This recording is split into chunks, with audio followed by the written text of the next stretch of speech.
I think it's important for us to talk about one of the challenges that you feel you've battled with for the years. And there's probably elements of this that you still work through, and that is imposter phenomenon. So as a psychologist, the official term is imposter phenomenon, and that is when we really feel that we are potentially not as good as others think that we are. We're going to be exposed.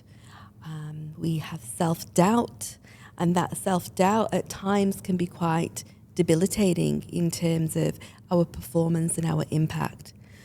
Talk to me about when imposter phenomenon started to show for you, and when you realised that this is what you've been experiencing.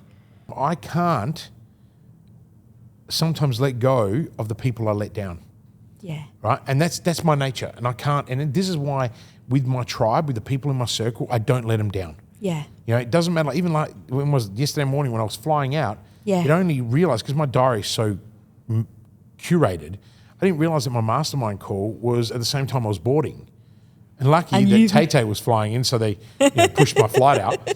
But I would have stayed and taken that call all the way through the boarding gate. Yeah. And my tribe know that I'm so dedicated to them. So committed. And I don't need to, in their eyes, I go over and beyond. To me, I'm just doing my job. It's my service. Yeah. And so it's the same thing. So, to me, it's those lessons. It's those moments of trial and tribulation, those moments of agitation. It's what you do with them that counts. Imagine we wouldn't even be sitting here if I decided, what the original decision I made with Lucy was, okay, well, let's sell the 15 companies, let's take our money and let's move overseas. That's actually what we were planning to do. That's why I sold everything. I got out of my property developments. I got out of, all my other businesses, the tech companies, and I just sat there and went, well, crap, I actually have money. I didn't even realize we'd made the money because I was never doing it to make the money. No. And yeah. But it's interesting, Christian, because the more and more that I learn about you and our interactions, for you, it's when you tell me about these experiences, the few significant ones that haven't gone so well for you recently, I hear the pain. I see the pain in you. It hurts because that is completely the opposite impact that you want to have and that you know that you can have. And I think that's why it hurts so much more. Yeah. And that's why, the work that we've started doing and the work that we did and the other self-reflective work I've done, but even though you can get it right in one moment, you got to get it right in every moment. Like being a leader, being a responsible leader is a really hard job. And I think this is where I put so much pressure on myself. And so this year, on top of everything else, I've decided to give myself more space. Good. More time, more space. That's in order to create the freedom block. And and Bronwyn's loving that because she's always been talking to me about time and space. And that's where I'm now diving into. Last year I made a promise to myself to read 52 books, and I got to 53. Being a high achiever, I had to push myself through the last one. Now I didn't read them all; I listened to them. Yeah.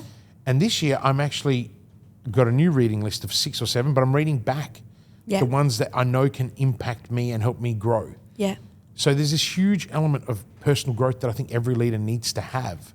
And that's whether it's doing a program with you or with someone else or just your own. But you've got to have a balance of all of these things because it's very, very hard.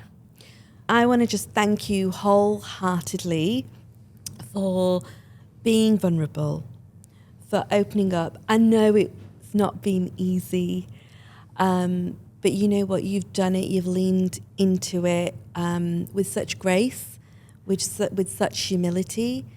And I really want to thank you for entrusting me in taking you through the process, helping you to just have some of those nuggets of insight and awareness. I know you've done so much self-development previously, but you've wholeheartedly been so open and committed to this process. So I want to thank you deeply.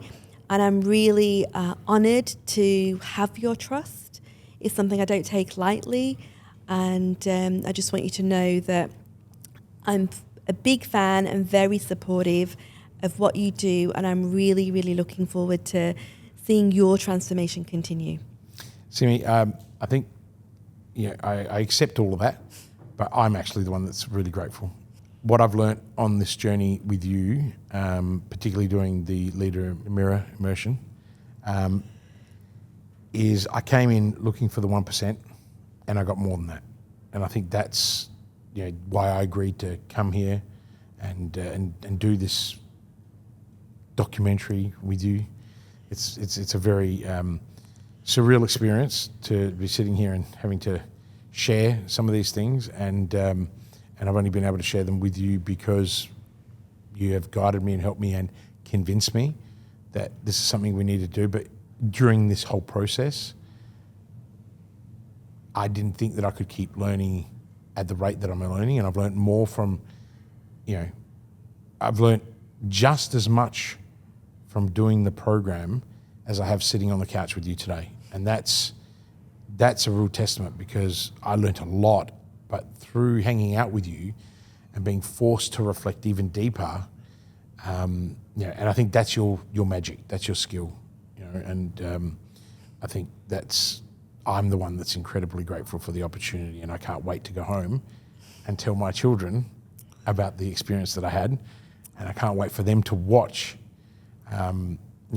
I think a very true representation of their father. And I think that's the magic. So thank you.